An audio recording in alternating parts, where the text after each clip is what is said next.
Magandang umaga po sa ating lahat. Ngayon, tatalakayin natin ang Unit 2, mga gawaing pangkomunikasyon ng mga Pilipino. So, sa Arilin 1, mga gawaing pangkomunikasyon, tsismisan, umpukan, talakayan, pagbabahay-bahay at pulong bayan. So, paghahanda. Hitik umano sa pahiwatig at ligoy ang pakikipag-usap ng mga Pilipino dahil nagmumula sila sa kulturang may mataas na uri ng pagbabahagi ng kahulugan kumpara sa mga taga-kanluran na itinuturing na may mababang konteksto ng kulturang mababa rin ang antas ng pagbabahagi ng kahulugan. So, ayon kay Milba Padilla Magay, 2002, ano ang paraan ng komunikasyon ng mga Pilipino? So, dinagdag din ni Magay na mahilig umano ang mga Pilipino sa malapitang pag-uugnay na humihipo at dumadama sa mga tao at bagay-bagay, kung pagbabatyan naman ang tahas at magagaspang na banat ng mga komentarista sa radyo, dyaryo at telebisyon sa ilang personalidad o politiko. Ang gayong paraan ng komunikasyon ay maaaring pagbubukod mismo ng mga taong uhulisga sa mga taong tinutuligsa. So, una, tsismisan. So, alam naman natin ano ang tsismisan. So, ang tsismisan ay salitang chismis ay mula sa salitang Kastila na chismis. Karaniwan kapag sinasabing chismis ay mga kwento o pangyayari na maaring totoo at may basihan. Ngunit ang mga bahagi ng kwento o pangyayari ay maaring sadyang binawasan o dinagdagan upang ito ay maging usap-usapan hanggang tuluyan ng magkaroon ng iba't ibang version. So ang chismis ay maaring totoo. May mga chismis na binawasan at dinagdagan ang mga usap-usapan. So sa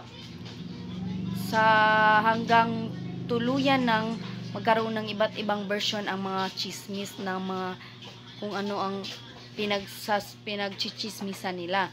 So, ang chismisan ay isang pagbabahaginan ng impormasyong ang katotohanan ay di tiyak. Ito ay isang uri ng pag-uusap sa pagitan ng dalawa o higit pang magkikilala o magkapalagayang loob. Subalit ang chismis na siya lamang chismisan ay nanggaling din minsan sa hindi kakilala, lalo kung ito ay naulinigan lamang sa nagchichismisan. So, ang chismis ay ang pagbabahagi na ng impormasyon may katotohanan ay di tiyak. So, ito ay isang uri ng pag-uusap sa pagitan ng dalawang tao ay makakapagchismis na kayong dalawa. At subalit ang chismis ay siya laman ng chismisan nanggaling din minsan sa hindi kakilala. So, example ay ang dalawang tao ay nagchichismis sila sa karsada at ikaw ay papunta sa tindahan at nakakarinig ka kung ano ang chinichismis nila, at sa pamamagitan dyan ay ikaw ay makakasagip ng impormasyon at ikaw naman ang mag-spread ng information sa inyong example sa iyong pamilya. Yan sa pamamagitan ng chismis. So, next. Ang chismis ay maaring totoo, bahagyang totoo, binaliktad na katotohanan, dinagdagan o binawasang katotohanan, sariling interpretasyon, nakikita o narinig, pawang haka-haka, sadyang totoo na imbentong kwento. So, ang chismis ay may maaring totoo at may mga chismis na dinagdagan, binawasan ang mga istorya nya. May nasa uban nga chismis kay haka-haka ra, kanang buhat-buhat ra nya. Nasa uban chismis nga di tinuod, kanang ang uban kay kanang nabatian lang sa kuan nabatian lang sa silingan. So, next, ang chismis ay kadalasang ginagamit para makasakit at makapanira ng reputasyon ng ibang tao o kaya naman ay husgahan ang kanilang katauhan, kamalian at kasalanan. So, yes, kadalasang chismis ng mga tao ay kanang manghusga sila sa kanilang So, ang mga chismis ay kadalasang ginagamit para makasakit at makapanira ng reputasyon ng iba't ibang tao o kaya naman ay husgahan ang kanilang katauhan, kamalian at kasalanan. So, yes, ang ang chismis ay kadalasang makapanira ng reputasyon, kaya manghusga sila sa usa ka tawo, sila di ay o sila nagtanaw sa ilang kaugalingon. Kanang ang uban kay ang chismis kay ilang i-chismis ang kamalian ng sa usa ka tawo pero wa nila gitan ang unsa ang sakto nga nabuhat sa usa ka tawo. Then, ang madalas na pinag-usapan ng chismis sa komunidad ay mga sensitibong bagay tulad ng sex, pagbubuntis ng mga hindi kasal o disgrasyada, pagiging homosexual at pambabae, ngunit pinagchichismisan din ang iba't ibang bagay tulad ng estado sa buhay o kaya naman ay pag-aaral. Yes, kanang maayo kaayo ang mga Filipino sa pagchichismis sa kanang nganong yung illegit i-chismis nganong nabuntis kanang dili pa kasal ingana ngano kang problema kay sa ilaha mo jud na ang ilahang kanang chismis kadalasan jud ang i-chismis mao jud na ilang gamiton para makasakit na lang o makapanira sa usa ka tawo. The next ay pinanggalingan o pinagmulan ng chismis. So, asa day nang galing o pinagmulan ng chismis? So, una, obserbasyon ng unang tao, grupong nakita o nakarinig sa chismis. Kanang mga imong observation sa usa ka tawo nya imong kanang na mga grupo diha nga kanang nagpundok nya ila din pagchismisan yan. Then next kay imbentong pahayag ng isang naglalayong makapanirang puri sa kapwa. Kanang example na usa ka tawo kanang may kay siya mo imbento og kanang mga storya para lang makapasakit sa usa ka tawo. Then next kay pabrikadong teksto ng nagmamanipula, paglilin lang sa isang grupo o madla.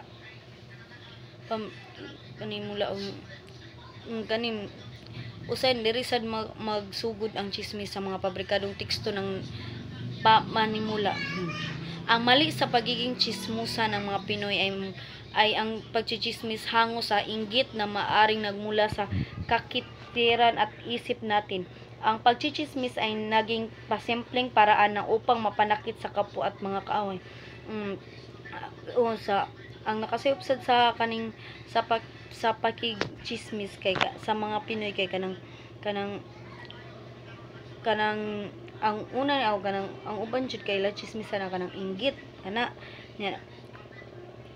kanang uban sad kanang mula sa kakikitiran ng isip natin kanang ang pagchismis ay maging upang kanang gay makapasakita sa kanang diha sa naggaling ang chismis sa kanang makapasakita sa atong kapwa nya ug mga kaaway. Then karaniwang nilalayon o iniiwasan ang machismusan pero marami rin ang nahilig makipagkwentuhan sa kanila. Natural lamang maintriga ang mga tao sa mga sikreto at bahon ng iba. So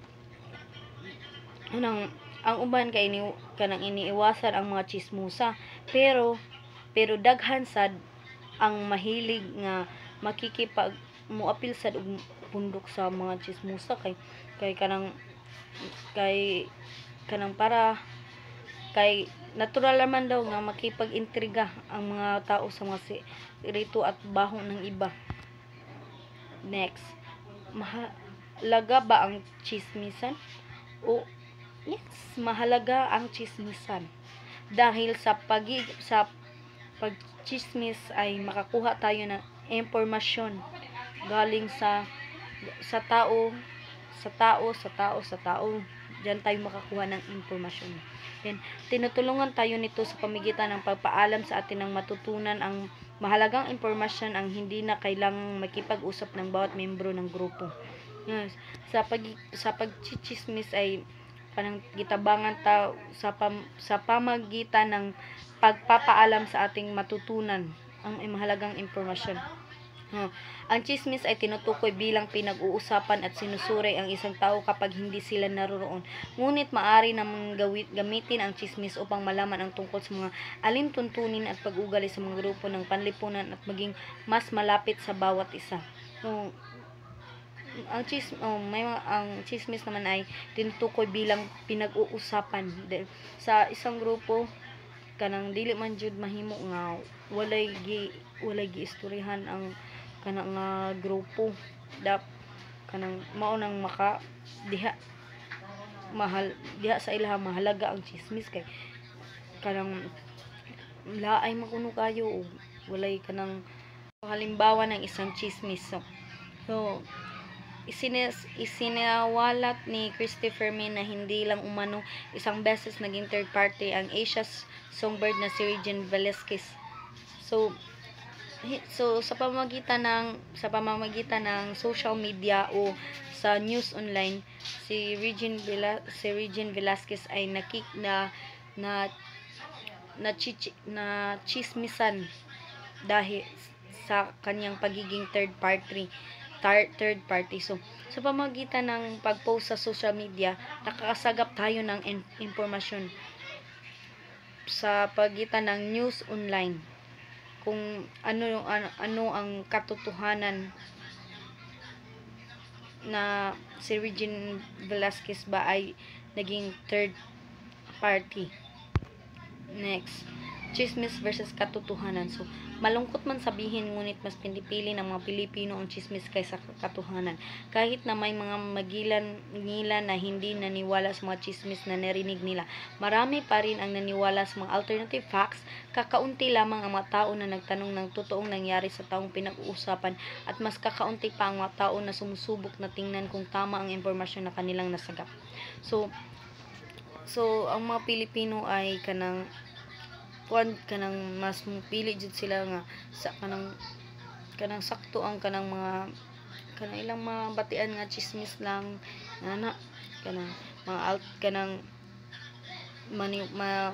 mutuo sila sa kanang mga alternative facts. Then hindi na nagkagugulat na ang madalas na paggamit ng social media nagdulot ng malawakang pagkalat ng mga peking balita at chismis sa bansa. So kaning mga paggamit ng social media na kanang magpuspos dayon kanang mga away nila ingana niya wala sila kay baw nga sila ra gichismisan sa mga tao kay kanang mga ignorante kay mga tao nga abig sila ray kuan sa social media mao nang sila ray sumsuman sa mga tao din. Ang mga Pinoy ay mabilis maniwala at magbasa nila online at pinagbasihan lamang ang mga likes at shares para kredibilidad. Ibihira lamang ang mga taong inaalam ang mga katotohanan. Kani kay kanang kuan example ani karon kanang kuan ay kanang sa death toll sa Typhoon Tino kanang na mga fake account nga kanang or fake kanang for monetization lang kanang mga gipang-copy na kuan nga na mga patay kanang nga daghag missing ana pero wa sila kahibaw kung asa og credible o wa sila kahibaw og credible ba nga ila lang gi-copy for monetization mao na di sila magtan-aw og katotohanan ba or chismis lang. Then legal na action. So mukhan mang simpleng bagay ang pagchichismis. Ito ay maaring makasama kung sumobra, maaari itong makasira ng reputasyon ng isang tao at lubhang makaapekto sa kalagayan ng pinag-uusapan. Ang mga chismis na naglayong makasakit ng tao at makakahamak ng dignidad ay itinuturing paninirang puri at may mga legal na aksyon na maaring gawin upang labanan ito at itanggol ang sariling gaya ng pagsampa ng kasong libel o slander. May mga o mga bagay na pagchichismis ay ito ay aring kanang mga below the belt na good kayo nga pagchismis, makasakit na kay silang tao kanang dili na jud kanang sobra na kay ilang pagchismis, kanang sobra na kasuya sa ilaha kay pwede ra jud na di ay naara jud makabawas ra jud ang chismisan ana kay kasuhan ra jud og kasong level of slander. So next, so, komunikta sa iyong tagapagkinig ang mabisang chismis na hindi lamang tungkol sa iyong sinasabi o tungkol sa kanino. Ito ay tungkol sa kung paano mo ito sinasabi. Siyempre, maaari mong gawing malinaw ang mga benepisyo ng chismis sa iyong tagapagkinig sa pamagitan ng malinaw na pagpapaliwanag kung bakit mo ibinahagi ang impormasyon. Ngunit ang pagbabahagi ng particular na emosyonal na mga reaksyon sa impormasyon ay maaring nakatulong sa iyo na komunikta sa iyong tagapagkinig at maiwasan ang mga negatibong reaksyon. Ang pagbabahagi ng naramdaman mo ay maaring hikayatin ang tagapagkinig na magresulta ang higit na iyong pag-ugali sa pag-uri. Next, so chismusa at chismuso, kasuhan mo. So ikaw ay nachismis ba sa isang group chat o Facebook groups, pwede mong kasuhan ng criminal case ng cyber libel under Republic Act 10175 na may kulong na 6 months and 1 day na to 6 years na imprisonment, prison, correctional in its minimum and medium period. So ug ikaw kay nachismis na ka sa ka-group o sa ka-group chat kanang nalik ilang GC, dito dyan na nimo kasuhan og cyber libel. The next, chismusa at chismuso, kasuhan mo. Ang chismis ba ay laban sa isang minor de edad? Child abuse yan, o violation yan ng Section 10 ng Republic Act number 7610 known as Special Protection of Children Against Abuse, Exploitation, and Discrimination Act or Anti-Child Abuse Act. Ang kaparasuhan sa child abuse ay usually pagkakulong ng 12 years. So, dapat day mag kanang chismis sa mga minor de edad dili panghilabot ana sa ilaha kay pwede jud kaayo makasuhan ang mga tawo nga mga chismosa. Then next, ang chismis ba ay verbal o salita na kinakalat sa mga kakilala? Slander yan, o anumang sinungaling o walang katotohang panira o pinahayag mula sa salita o kilos na nakasira sa isang reputasyon o karakter ng isang tao, pinaparusahan ng kulong at isang krimen under Article 358 ng Revised Penal Code na ang penalty ay pwedeng hanggang 6-year prison o correctional and its minimum and medium period. So, chismosa at chismoso, kasuhan, intrigero ba siya para siraan ang dangal at reputasyon mo? Nasa Article 364 ng Revised Penal Code of the Philippines ay nagsasabi ng krimen ang intriguing against honor. The penalty of arrest to minor 1 day to 30 days of imprisonment or fine not exceeding 200 pesos shall be imposed for any intrigue which has for its principal purpose to blemish the honor of reputation of a person. So next, ang chismis ba sa'yo ang pinagpagbintangan ka na gumagawa isang krimen? Ayon sa Revised Penal Code Article 363, incriminating innocent person, ang sinumang tao not constituting perjury na direktang pinagbintangan o isinama ang isang inosenteng taong paggawa ng isang krimen ay may parusang pagkakulong na aresto ng 1 day to 30 days. Pwede kanang ang kaning kaso an kay incriminating innocent person. Kanang imong i-chismis ang kanang imong pagbintangan ang mga tao na gumawa ng isang krimen. Next, ang chismis ay pwede rin na maging kaso for civil case. Tumingi ng danyos o damages dahil nasa Article 26 ng Civil Code on Human Relations ay nagsasabi na ang lahat ng tao ay dapat irespeto ang dignidad, personal privacy o pagsarili at kapanatagan ng pag-iisip o peace of mind ng kanyang kapitbahay at ibang tao. Mga sumusunod at katulad ng gawain na hindi matatag ng krimen pero pwedeng panggalingan at karapatan upang magsampa ng kaso at pagbabayarin ng danyos at ibang pagbabawal. So, kanang pwede rin ng mga humor. Ang chismis ay pwede rin na maging kaso for civil case kanang mga humingi ng danyos o damage dahil kay nasa Article 26 ng New Civil Code on Human Relation nagsasabi ang lahat ng tao ay dapat irespeto ang dignidad, personalidad, privacy o pagsasarili at kapanatagan ng pag-iisip o peace of mind ang kanyang kapitbahay at ibang tao. Next. So, kay pagsilip o praying sa privacy ng katabing bahay o tirahan kanang manilip pwede siya makasuhan og civil case. Then nasud sa ni pwede sa ni nga makaso og civil case pakikialam midning o pagdisturbo pribadong buhay o family relation of another kanang manghilabot bisag kanang manghilabot kanang gikasuyaan kay ngana. So next kay pag-intriga o panglayuan ang isang tao ng kanyang mga kaibigan kanang sulsulan kang kana dai ay pagduulan na dai kay kanang kuan na siya kanang bati ka na siya batasan ngana pwede na nimo